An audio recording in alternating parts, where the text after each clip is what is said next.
There are a lot of pieces to this puzzle in terms of public safety, and we're really, really lucky to have such great first responders here. This is Peter Davis. He's the chief of Galveston Island Beach Patrol, and he definitely has a big piece of leadership in this puzzle that we're talking about today. We also have representatives from the Galveston County Sheriff's Department, Galveston Fire Department, Jamaica Beach Fire Department. Galveston County Office of Emergency Management has a huge role in this today, and they can talk to you about the added benefits and the added volunteers and people that we're putting into place this weekend. We have Captain Heiss and Detective Dominguez from Galveston Police Department that want to share some messages about visitor safety with you guys. So I'm just going to kind of let you go. If you have specific needs from me, just let me know, and then I have some takeaway pieces, and a lot of these individuals have some collateral for you. Probably talked about this. This is a very collaborative effort, even though we're the designated lifeguard service for the city of Galveston. Without all our partners, we'd be pretty useless. So all of our Galveston Marine Response and all of our partners on and off the island that are involved in public safety, and then city and Jesse Tree, of course, and the Coast Guard, and the county is a big deal for us too. So all this together is sort of the network that does this. But what we've done, not as a response to the drownings, but as a response to two changing conditions that are different now than they were before, we've put some additional signage up here. We've also ordered more to put out here. We used what we had in our stockpile, and we've got some new stuff that'll come out in the next couple of weeks. The two things that are different is on an outgoing tide, when we have a current running this way, we now have some channels that are cut, and so this outgoing tide is flowing parallel to the beach farther than it has in previous years. And so if you can look over here, right over here, you see our farthest east sign. That's new, the next one's new, and the two after that are new. We used to just sign up to that point over there, which is where our dangerous area is. So that's one difference, but the big difference is instead of just having fishermen out here and people that are pretty water savvy, we now have this as the party beach. And so with social media and everything, it seems like we're getting more and more people out here, and they're a lot more in connection with each other. So it's put a lot of demands, not just on us, of course, but also all the other public safety entities. Galveston Police Department's been very, very instrumental in sort of calming the crowds down so we can manage what we can do over here. So those are really different, and as a response to those two things, we put additional signage out here, and we're also proposing some changes in the way that we would operate, and I'm assuming how we'd interface with other departments and how we collectively handle the situation out here. And a big thanks to David Popoff and the county, because this 4th of July weekend we have a response that we've never seen here in Galveston before, not just here in the pass and not just helping us on the ship channel, but also things going on in Brazoria County and over in the Bolivar Peninsula that he'll talk about.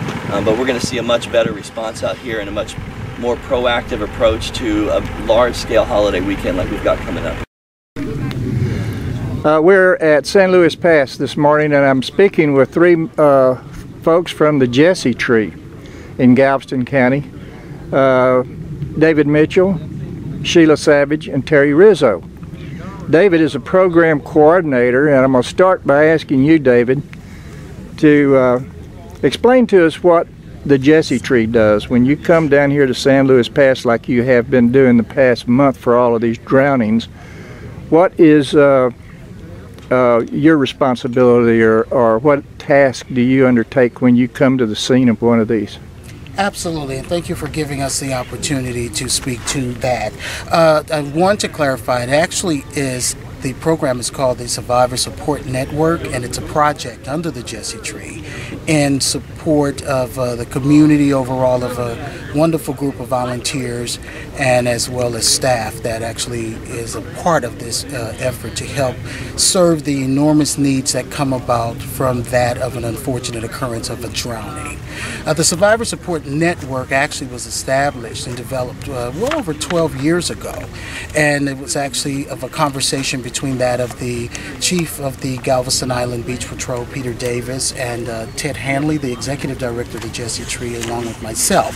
And Peter had actually presented to us a inquiry of sorts of how to help assist the families of drowning victims who were unfortunately left in state of disarray and anguish, of course, from the occurrence of a missing loved one, and just the whole process of what that would entail of a search and recovery effort.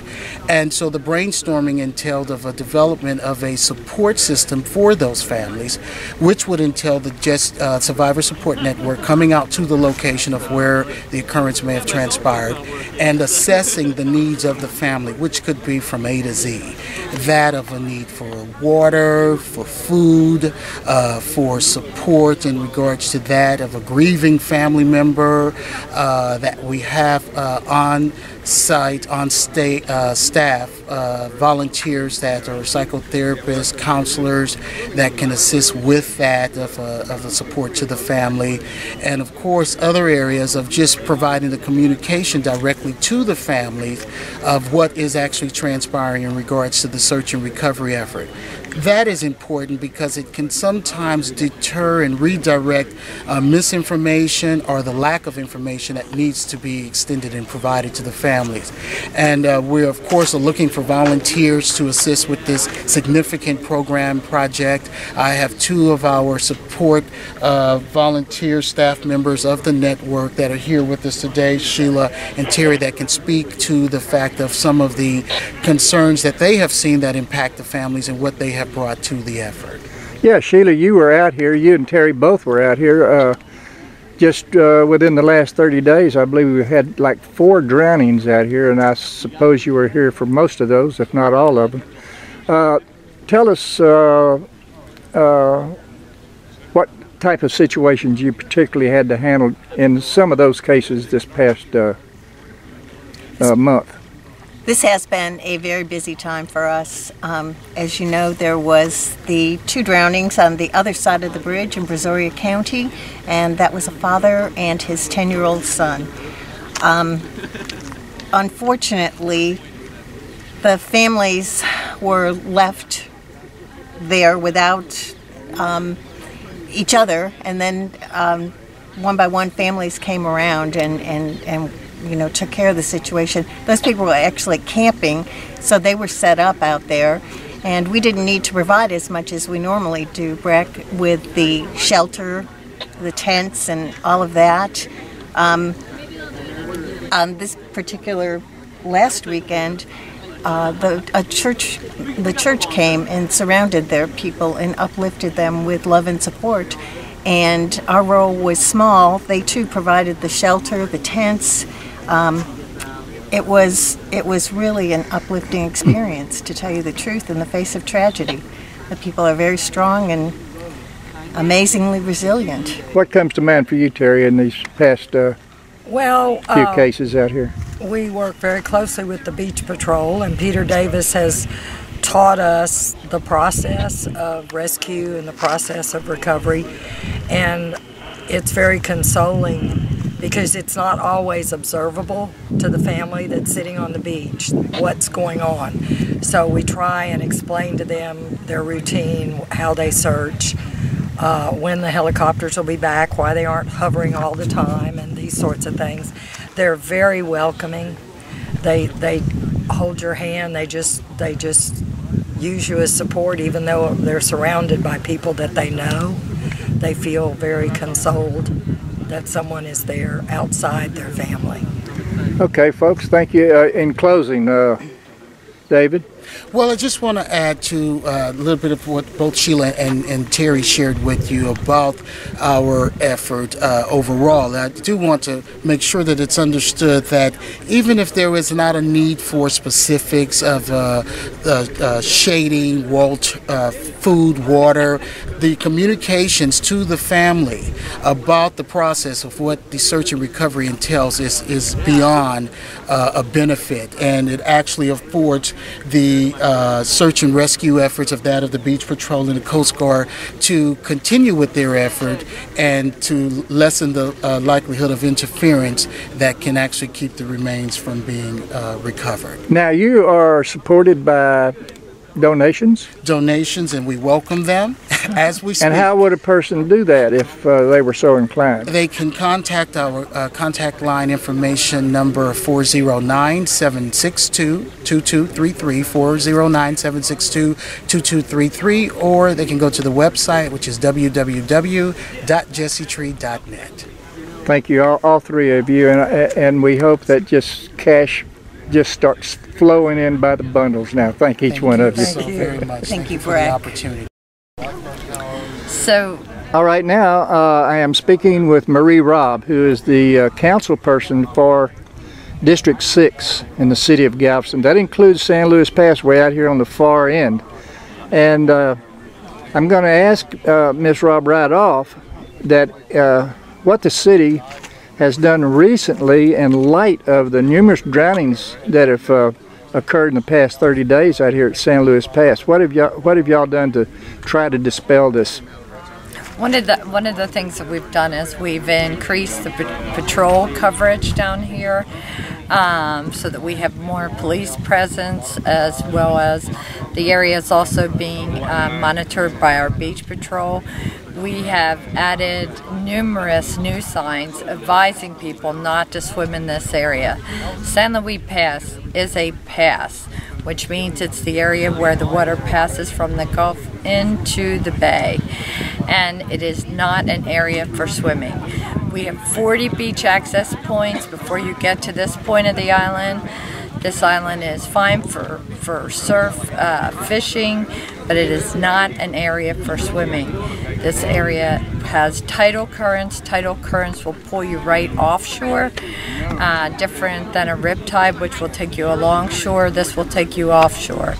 You also have to, our sand moves to the west, so sand can be swept right out from under your feet, and you are in a tidal current, and you will have a small chance of getting out of that current. So we advise people, please do not swim in this area. I see new signs that the city has posted, or either the park board or someone, and it says, warning, don't swim here, this and that and the other. But I don't see that there's any authority on the part of the police to do anything about people who just ignore these signs and go ahead and do it anyway. Well, we can actually write tickets. Both Beach Patrol and the Galveston police can write tickets, and people will be ticketed this weekend. We will have patrols down here. It is also a no refusal weekend, so there will be, whether it's underage drinking or DWIs, we have DAs standing by. You will have to take a test. You will be arrested, and so please respect our laws, from the no swimming to no underage drinking, and come and appreciate the island for what it is. It's a beautiful spot for recreation. So come down, enjoy the other beach access points, and we wish everybody a happy 4th of July. Thank you. Marie Robb, council person from District 6 on the Galveston City Council. Thank you. This is Captain Jeff Heiss with the Galveston Police Department, second in command of the Galveston Police Department, as a matter of fact.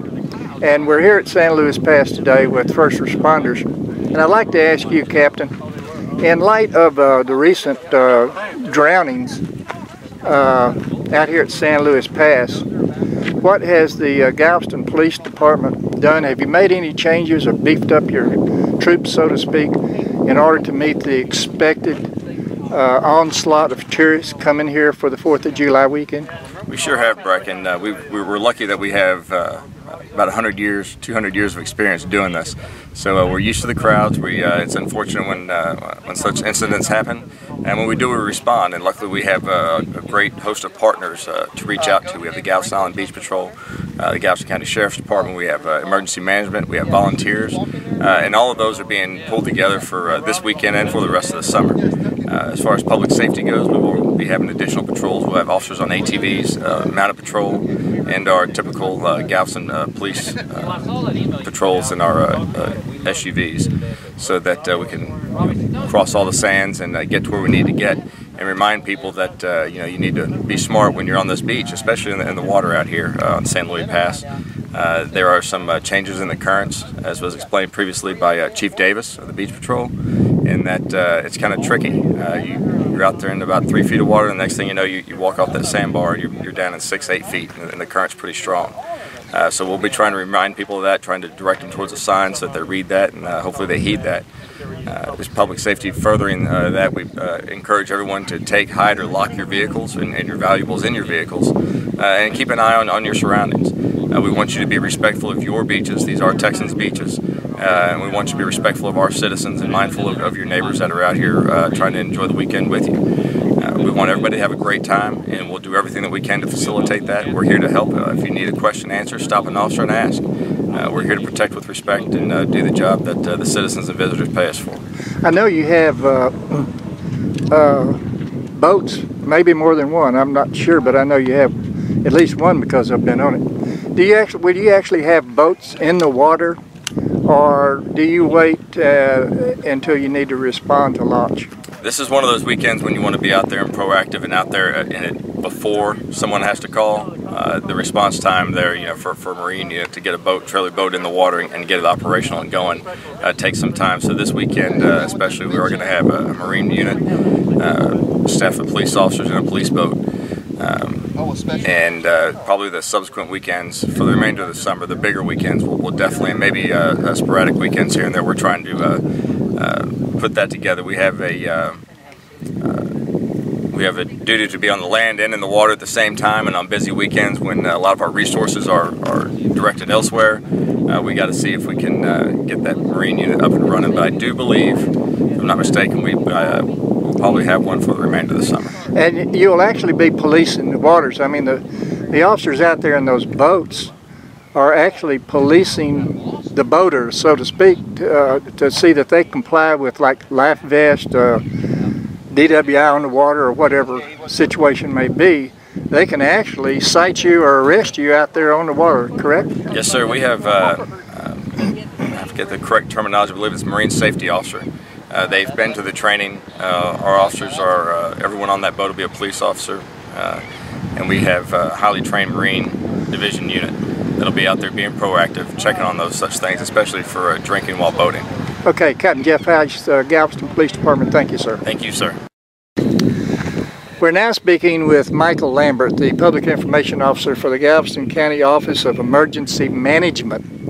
And they are out here today to explain to us what their office does in the scheme of things, especially as it relates to the recent rash of drownings that we've had here at San Luis Pass. Mr. Lambert, tell us about the OEM and what you're doing.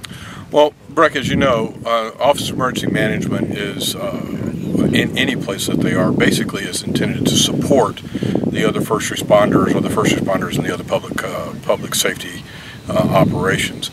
We're no different than Galveston County OEM. We support operations throughout the county and in some of the cities that are have contracts or agreements with us to allow us to help support their operations. The beaches down here are Galveston, operated by Galveston, the city of, but they are actually Galveston County property. And of course over on Bolivar, that's unincorporated Galveston County. So we are definitely interested in helping support the folks that are down here trying to keep the public safe. In this particular case, for this weekend, in response to the large crowds that we anticipate and the possibility of some safety issues in the water, and even the increased probability or possibility of fire, we'll be setting up an incident management team in Jamaica Beach, and have teams of volunteers out roving around here in San Luis Pass, on the East Beach area of Galveston Island, and over on the Bolivar Peninsula. Those folks will be intended to act as we say, force multipliers for the other first responders and public safety officials. They'll be looking for things like folks that may be swimming in areas that are posted no swimming. They'll advise them to get out of the water, please, and of course they will report that. Same thing with any kind of activity they see. They won't be there to interfere intervene in any way. They can't go in the water to help somebody that might be in trouble, but they certainly will be able to, using their radios, call for the public officials that are able to go and assist. So, and we'll be running an incident management team to help coordinate all of the assets and resources that will be down here. Again, it's a coordinative role. The individual jurisdictions will still maintain their jurisdictions. We'll just be up to coordinate between and across the jurisdictions. Speaking of up, I understand that someone from your office will be looking down on us from above. That's exactly right.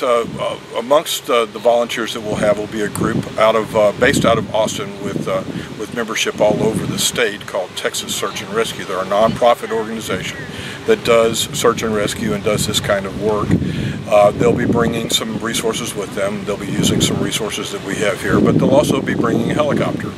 And the helicopter will be doing the things that helicopters do in these kinds of operations. They'll be looking for people in distress and looking for things that are, just out of accord. They won't be flying the whole time, but they will be available and they will be flying during the course of the long weekend. Okay, Michael Lambert with the Galveston County Office of Emergency Management. Thank you, sir. We appreciate your time. It's our pleasure. Y'all be safe and don't swim where it's posted not to swim, and be safe with your firecrackers because there's a high probability of fire. So be very careful. As we've already seen on Bolivar yesterday. Yes, so sir. Yeah, that's something that everyone should be aware of, as well as water safety. Thank you, Michael. Thank you, Brett.